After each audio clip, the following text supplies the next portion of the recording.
Our story begins with Sheriff Holston clipping his badge to his shirt and stepping out of his room into a massive facility where countless people live in a 140-story self-sustaining silo. The inhabitants don't know who built the bunker or why they must hide. All information about the silo's history has been destroyed and no one knows what's outside, but some people want to find out. We do not know who built the silo. Holston enters holding 3, peers through the window, secures the door, and tosses the keys outside, expressing to his best friend Marnes his deep desire to go outside and reunite with his beloved. When the deputy arrives, Holston declares his intention to leave the silo, which everyone believes is a death sentence. The scene then flashes back to Holston's time with his partner, Allison. They are trying to conceive, and things appear promising despite it being their third and final attempt due to Allison's age of 38. A special silo doctor removes her birth control implant, and they prepare for the journey ahead. During dinner, an elderly woman named Gloria, a fertility expert, urges Allison to visit her. Holston disapproves, branding Gloria a manipulative charlatan. Despite this, Holston and Allison continue their efforts to conceive. Allison, who works in the IT department, faces reprimand from her boss, Bernard, for probing into the rebels and the before times, defying the pact. Sheriff Holston is displeased with Allison, as it's his job to maintain order within the silo. They've been in the silo for so long that the windows that provide a view of the wasteland outside are obscured by grime.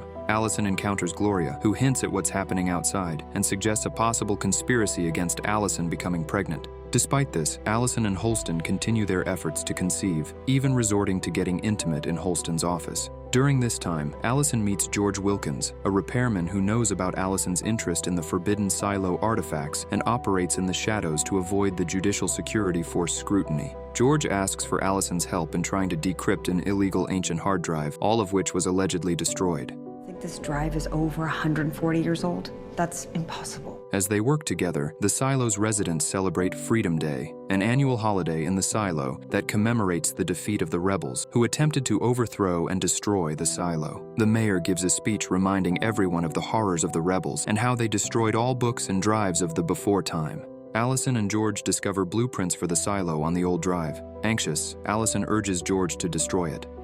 Just get rid of it.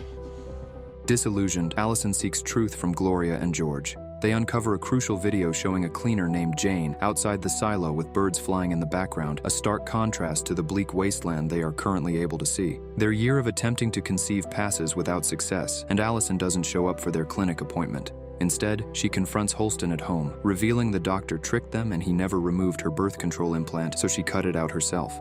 Holston rushes to get help, but Allison has already left and causes a commotion in the cafeteria. She is ranting that the view they are seeing is a lie and declares her desire to go outside, and she is taken away in handcuffs. Both George and Gloria face intense questioning due to their connections with Allison. Holston attributes her distress to their inability to conceive, but Allison believes the images inside the silo are manipulated to prevent them from wanting to leave. Allison is prepared and strapped in to venture outside, tasked with cleaning the silo's exterior camera. Convinced she won't perish, she tells Holston she loves him before her journey. The scene shifts to the cell, where Holston ultimately presses the button, sealing the door and locking Allison out of the silo. At the cafeteria window, Allison cleans the glass, clearing the view before collapsing and crawling toward a twisted tree. The scene jumps 2 years ahead to the present time. Holston's life has unraveled. George Wilkins, who was transferred to the mechanical department a year ago, has turned up dead under suspicious circumstances. Holston investigates George's apparent suicide and meets Juliet Nichols, an engineer who claims that George was murdered. Holston prepares to step outside the silo, knowing he can never return. The residents gather in the cafeteria to watch as Holston emerges into what appears to be a beautiful paradise. You were right. He cleans the camera lens, thinking he is showing them the lush green landscape, but people inside are seeing a different view. He soon starts choking, removes his helmet, and collapses, crawling toward Allison's body before slowly dying. Juliet, enraged, storms off shouting, "He's a liar!" and accidentally bursts a pipe in mechanical, flooding the room. With the sheriff gone, finding a replacement becomes urgent. As Sheriff Number 97 is sought, rebellion brews due to the absence of law and order. A high-ranking judicial officer named Sims attempts to organize the chaos. The timeline shifts back 3 months to George's death. Juliet is convinced he was murdered. George had planned to show her something significant before his death, leaving a letter and a forbidden relic Pez dispenser as clues. When George fails to show up in her bunk, news of his death spreads. Computer George went off the stairs last night. Back to the past when Holston questioned Juliet about George's death. George fell 100 feet, with no witnesses in the middle of the night. Although suicide is a crime, Juliet is sure George didn't kill himself. Suicide is a serious crime. No, it wasn't suicide. She confides in Holston, revealing that George left something for her and asks Holston to keep her secret about the relic. He agrees to claim he found it on his own. Juliet deciphers the letter, which reads, "Remember where you last saw this?" Using the Pez dispenser as a clue, she leads Holston to a hidden area behind a large sign and down a secret tunnel. They descend to a large open space, revealing the remnants of a massive, spider-like digger robot.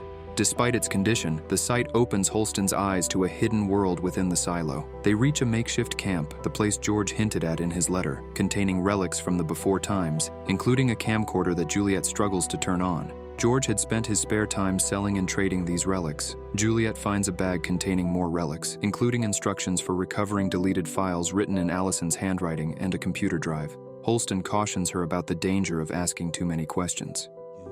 You need to trust me. Holston's interest is partly due to Juliet's connection to George and Allison. He sees some of his late wife's courage in Juliet. He advises her to stop wearing George's forbidden watch, as it draws unwanted attention, and promises to continue investigating in secret.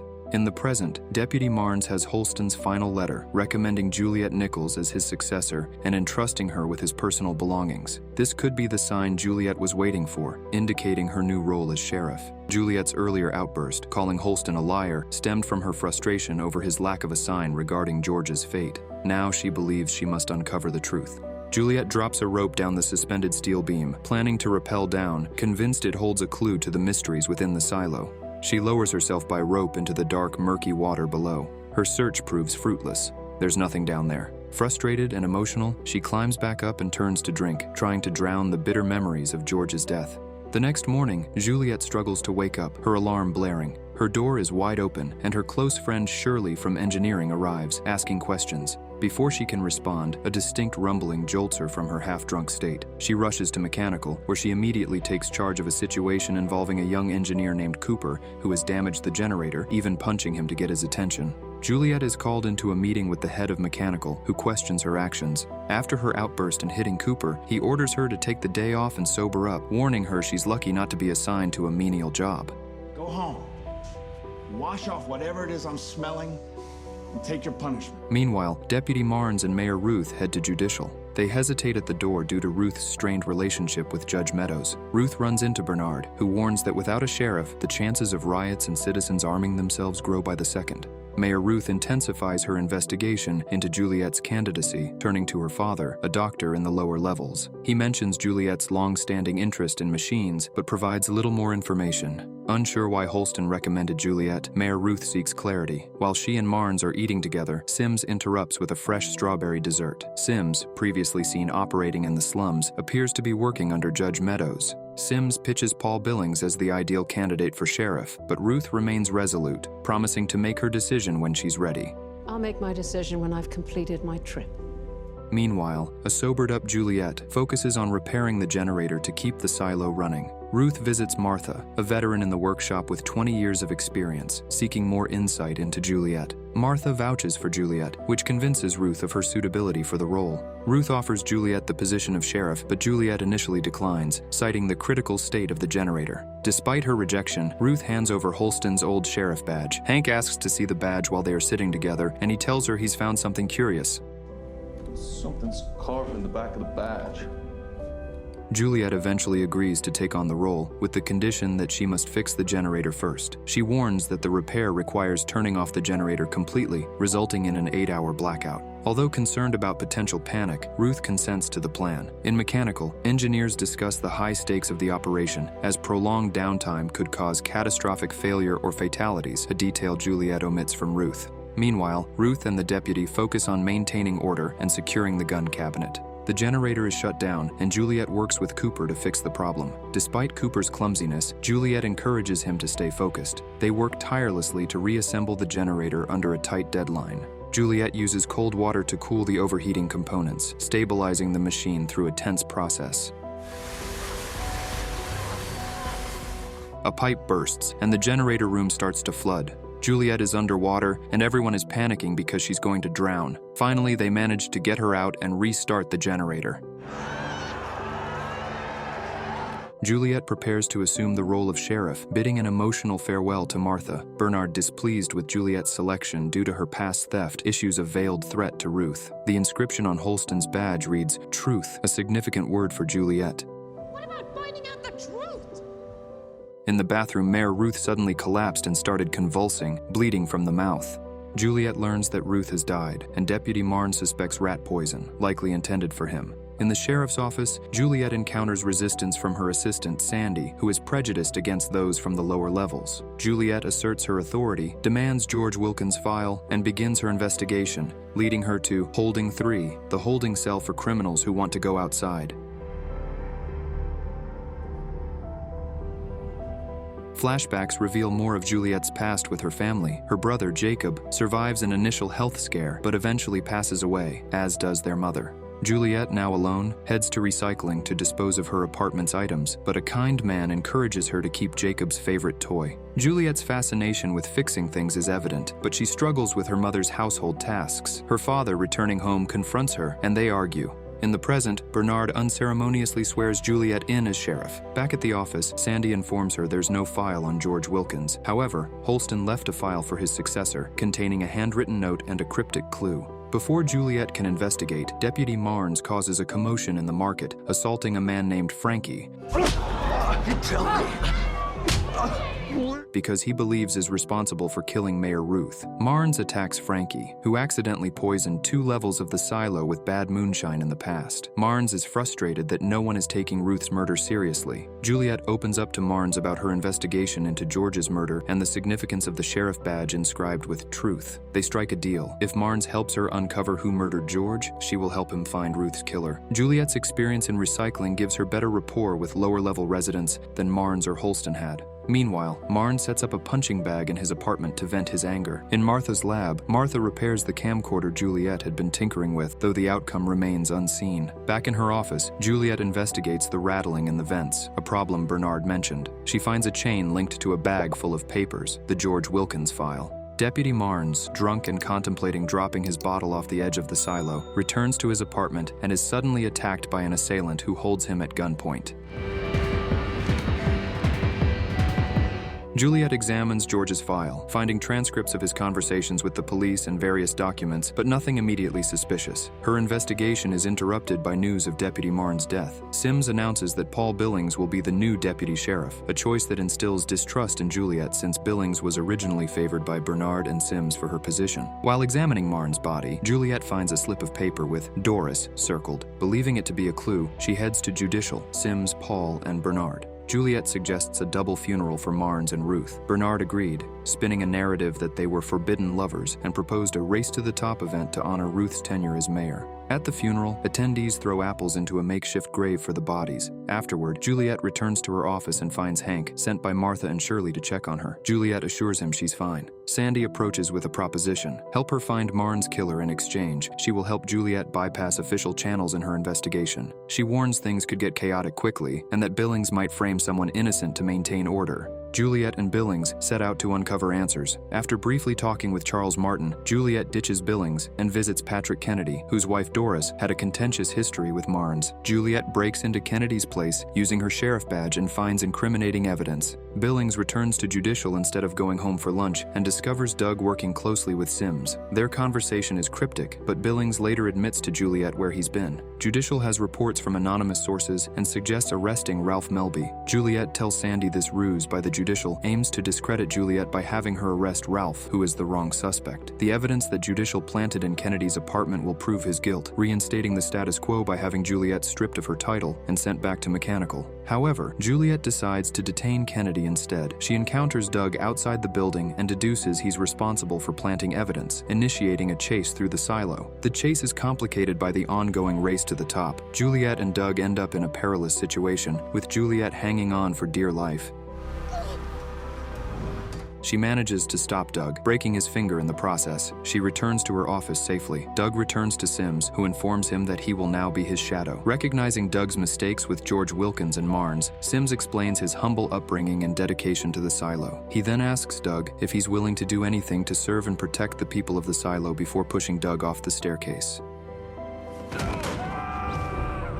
Juliet meets with Judge Meadows to report the events surrounding Marnes and Johns, including Doug's supposed suicide. Meadows, though incredulous, sees the benefit of this explanation in quelling conspiracy theories. Back at her office, Juliet learns Sandy has been reassigned voluntarily to be closer to her family. Sandy admits she didn't expect Juliet to solve the Marnes murder so quickly and compliments her for the good work. Sandy expresses relief at leaving, feeling she was being watched. That night, Juliet visits Martha to catch up. Martha, aware of Juliet's earlier peril, urges her to speak up, but Juliet remains silent to protect her. Juliet mentions there's nothing significant in the Wilkins file. Martha highlights two major mysteries regarding the pact: the prohibition of mechanized movement within the silo and the restriction on magnification power. Juliet, believing she has gained Bernard's trust, plans to leverage judicial and management to properly investigate George Wilkins' death. She intends to use the Pez dispenser as bait to draw out the truth.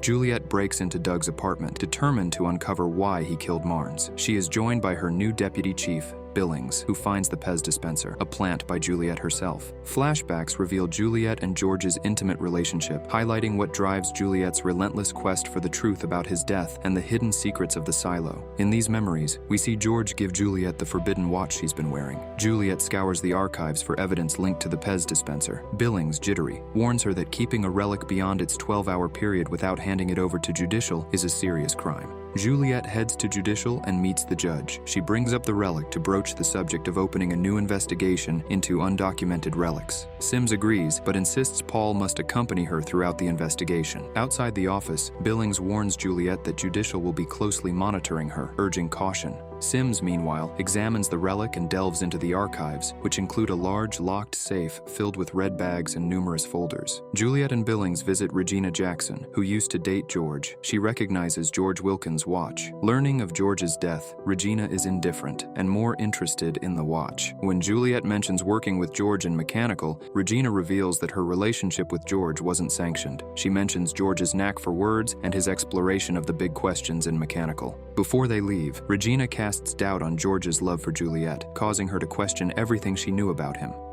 When he told you he loved you, did you believe him? Bernard and Sims confront Juliet about the Pez dispenser, pointing out that it belonged to George Wilkins. Despite a thorough search of his place before his death, it was never found, raising suspicions when it turned up in Doug's apartment. They indirectly accuse Juliet of planting evidence, but Bernard suggests Doug might have taken the relic himself if he was part of the search team. Bernard decides to leave the mystery unsolved, but gives Juliet a knowing look, indicating he believes he's covering for her.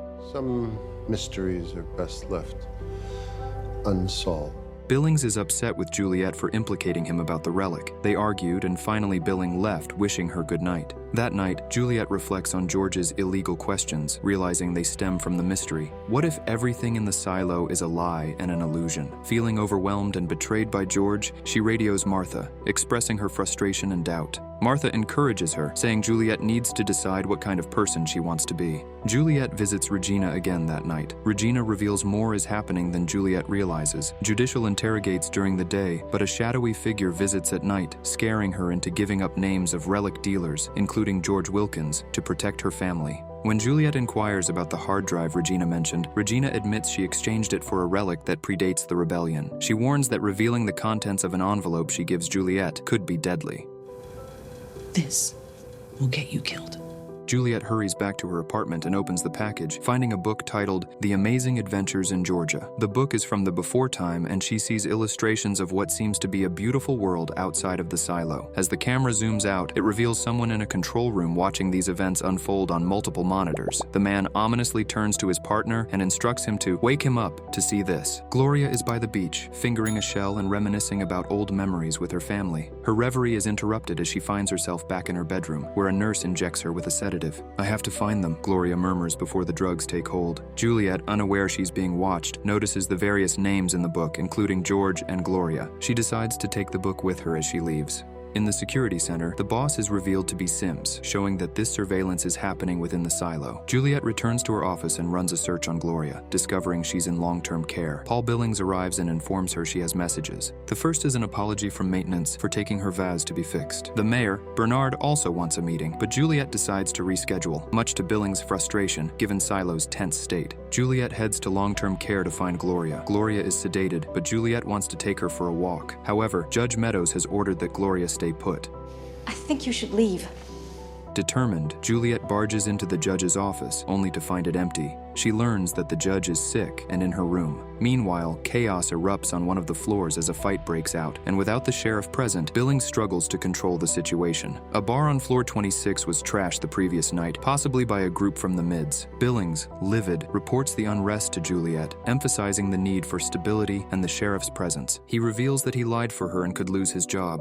This prompts Juliet to open up about her true mission, uncovering the truth behind the murders and dealing with the fact that Wilkins lied to her all along. He lied, and he used me, and I just still want to find out why he got killed. Juliet, realizing the gravity of the situation and the need for leadership, decides to focus on maintaining order while continuing her investigation discreetly. Billings agrees to let Juliet continue her investigation, but insists she must meet with the mayor. He also reveals that Judge Meadows lives on level 15 in the manager's row and has breakfast delivered every morning, providing Juliet with a potential entry point. That night, Juliet reviews the book again and notices a spread about different star constellations. The following morning, she meets with Mayor Bernard, who shares alarming news. He has received a threat from Judge Meadows. Bernard suspects Meadows may be hijacking the servers to control the silo and asks Juliet for help. He reminds her that Billings is her replacement, not her sidekick. Juliet shows up at Meadows' door, demanding answers about Gloria and insisting that the order to keep Gloria confined be lifted. Juliet offers to resign if Meadows complies, but Meadows insists she can't lift the order because they won't allow it.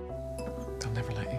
Who will not let me? What do you mean? Realizing Meadows is just a cog in a larger system of control, Juliet leaves empty-handed. Sims, who has been watching all along, seems to be the one pulling the strings. Juliet asks her father to help get Gloria out of long-term care and to flush the sedatives from her system. Though dangerous, he agrees to help. They manage to wheel Gloria into a secure nursery and administer a reversing agent to hasten the sedatives' removal. Gloria has a seizure, bringing back painful memories for Juliet, but they get through it. Meanwhile, Sims and his team in janitorial, which houses the secret security consoles, scramble to locate Juliet. Sims orders his team to find her. But none of you have any idea where she could be. None of you? When Gloria regains consciousness, she recognizes Juliet's father as one of the doctors who experimented on her and prevented her from having children. Juliet ushers her father out to avoid upsetting Gloria further. I'm not the one who's put her through this. Get out of here. Juliet then shows Gloria George's book. Gloria reveals that George's mother was a flamekeeper, rebels fighting against the silo's authorities. The flamekeepers are being systematically erased. Gloria figured this out after the fertility lottery, leading to her husband Henry abandoning her for a new family. Gloria shares that George was murdered, not accidentally killed, and tells Juliet about her connection to the flamekeepers. She suggests that Juliet's mother might have been one as well. Before Gloria is taken back to long-term care, Juliet confronts her father about the fertility deceptions, but manages to maintain her cover, pretending Gloria had been wandering. In long-term care, Juliet finds an orderly and tells him Gloria has been wandering about. Sims, monitoring the screens, remains unaware of Juliet's true activities. Find out where they just came from now. Before leaving, Juliet gives Gloria the book, letting her see the beach one more time. Gloria reveals that Holston visited her years ago and placed flowers in front of the mirror, a message Juliet recognizes. Juliet whispers to Gloria, learning something is hidden in the vents. Blocking a hidden camera, Juliet finds the missing hard drive. Gloria urges Juliet to become the last flamekeeper. Sims's militia bursts in. Where is she? In a flashback, Juliet's mother Hannah walks young Juliet through cornfields to trade with Mosley, who gives them a rabbit for an experiment. In the present, Juliet hides in the nursery as Sims interrogates Gloria. Noticing the open vents, he demands answers and promises Gloria she won't be kept from her dreams if she helps. Gloria mentions a bag in the vent, but doesn't reveal its contents. Sims has her medicated and kept under surveillance. Every dose, every day. Anyone try to pull her out, they go through me. Juliet, still in the nursery, attempts to access the hard drive but fails. She falls asleep and is awakened by an alert from Billings. Rushing to her office, she finds guards searching for unregistered relics. This triggers childhood memories of guards raiding her home and demanding a magnifier relic. Juliet's father convinces Hannah to hand over the relic, and they lie about having eaten the rabbit to protect it. This incident sows doubt between Juliet and her father, Pete, though he insists he never betrayed his wife to the authorities. I swear to you, I didn't. In the present, Juliet concludes that Sims is the real power behind the scenes, with the judge merely a figurehead. Recognizing the search as illegal, Juliet and Billings head to judicial to confront them. Juliet arrests Sims for organizing the search. Sims warns her that she's only in charge for now and will regret her actions. You'll regret this. I doubt that. Back in the nursery, Juliet boots up the computer and accesses files hinting at a larger conspiracy. Realizing she needs more evidence and allies, she formulates a plan to navigate the dangers ahead. Left alone in Judicial, Juliet digs through files and discovers one on her mother, Hannah. She confronts her father, who reveals his regret for withdrawing after the loss of Juliet's brother. Hannah's grief made her seek the truth, but Pete failed to support her. They reconcile when Juliet proves Pete didn't betray Hannah to Judicial by revealing the existence of cameras in the mirrors. I'm so sorry. An order from maintenance to check the vents raises suspicion, so Juliet decides to take the hard drive to Martha for decryption. However, bag searches at checkpoints complicate her efforts. Billings struggles with worsening tremors, a sign of what Silo calls the syndrome, which ultimately leads to death. His partner fears Juliet is preparing for another rebellion. Martha receives a message from Pete about Juliet's situation. Sims remains imprisoned, leaving officers torn between obeying him or Juliet. Juliet confides in Lucas, showing him the hard drive and explaining its link to the creation of the silo. Lucas doubts her until she reveals a hidden camera by breaking a mirror. Despite the evidence, Lucas refuses to help, unwilling to compromise his mother. Judicial arrives, demanding Juliet come with them. She stalls during a bag check on the stairs until Bernard arrives and vouches for her. They head to the crop field, where Hannah traded the rabbit earlier. In the fields, Bernard reveals himself as the mastermind, not Sims. He demands Juliet's hard drive, justifying his actions by claiming that the needs of the many require the sacrifices of the few. Juliet tries to escape but is overwhelmed by guards. On the stairs, Billings arrives, torn between loyalties. When Sims punches Juliet, she seizes the opportunity, wrestles free, and jumps over the edge of the stairwell, fleeing into another area of the silo. Sims suspects Billings let her go, casting doubt on the deputy sheriff's loyalty. Bernard reprimands Sims and intensifies the search for Juliet. Billings returns home, his partner Kat urging him to admit he has the syndrome and seek help, but Billings fears expulsion from the silo. Determined, Billings resolves to catch Juliet. I'm gonna make this right. Sims sends raiders to question those who know Juliet, personally visiting Pete, who feigns ignorance. Meanwhile, Juliet hides in Sims' apartment, blindsiding his partner and handcuffing her to the kitchen. She uses the computer to check the hard drive, anxiously watching the progress bar. Billings sneaks into Juliet's apartment after the raiders leave. He finds the Amazing Adventures book hidden in the bathroom cabinet, shocked by its revelations. Juliet uncovers files on the hard drive, revealing hidden history and suppressed information about the silo. She realizes Bernard and Sims have been manipulating everyone for their own agenda. While all this unfolds, Bernard questions Lucas about his involvement with Juliet. Lucas reveals the number 18, leading to his imprisonment. Meanwhile, Juliet successfully accesses the hard drive using the code. Meanwhile, Billings reads about the Flamekeepers and their efforts to expose the truth. The book, filled with detailed illustrations and notes, chronicles the silo's dark secrets and the efforts of past rebels who tried to bring them to light. Sims and Bernard track the hard drive to Robert Sims' apartment. Robert's partner frees herself from the cuffs using a key she had hidden, advising Juliet that staying would be fatal. She allows Juliet to escape. You can either run right now or keep watching and die. Juliet evades security with Patrick's help, who hacks the cameras and slips into his house. At his apartment, an IT technician helps reroute the drive, making it appear to be on a different level. They successfully hack into the files. Pretty crazy, right? This is a video. The video of George Wilkins is revealing. George admits he transferred to mechanical to find a guide, and that guide is Juliet. He didn't anticipate falling in love with her. George also mentions a 15-foot metal door that Juliet needs to find. Meanwhile, Paul burns the book he found, but keeps a page for himself. He returns to the sheriff's office, holding the paper and contemplating his next move. Juliet discovers a crucial file labeled Jane Carmody Cleaning. Playing the video reveals footage of the outside world, captured by the first cleaner. Juliet decides to broadcast a video of the outside across every monitor in the silo. To amplify the signal, they need IT on floor 126, but security is searching for Juliet. She, Patrick, and an IT technician descend together to avoid detection. Evading raiders by traveling through the trash chute, they reach floor 126. Bernard spots them on the cameras. Juliet connects the hard drive, broadcasting the video of the beautiful outside scenery. Bernard shuts down the server to stop the broadcast. Juliet flees as Bernard shuts down the level and orders heavy objects to be thrown down the trash chute to flush her out. She lets go of the ladder and crashes into recycling, where she's rescued. Judicial arrives. Juliet speaks with Martha before being apprehended by Sims and Bernard, who smashes the hard drive.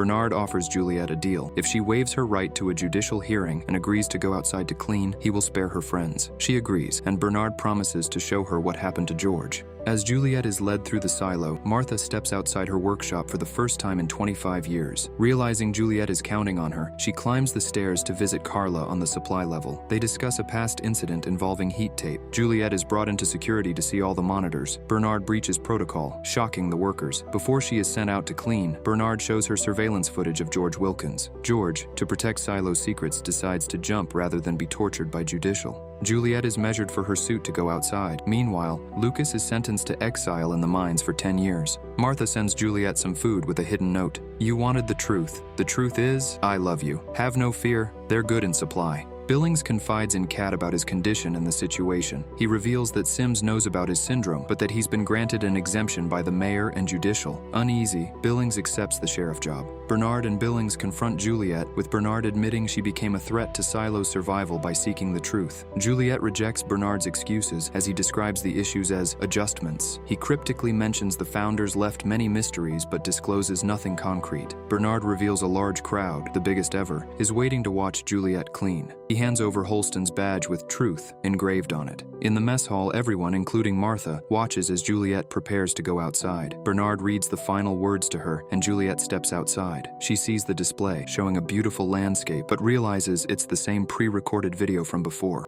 The display is alive.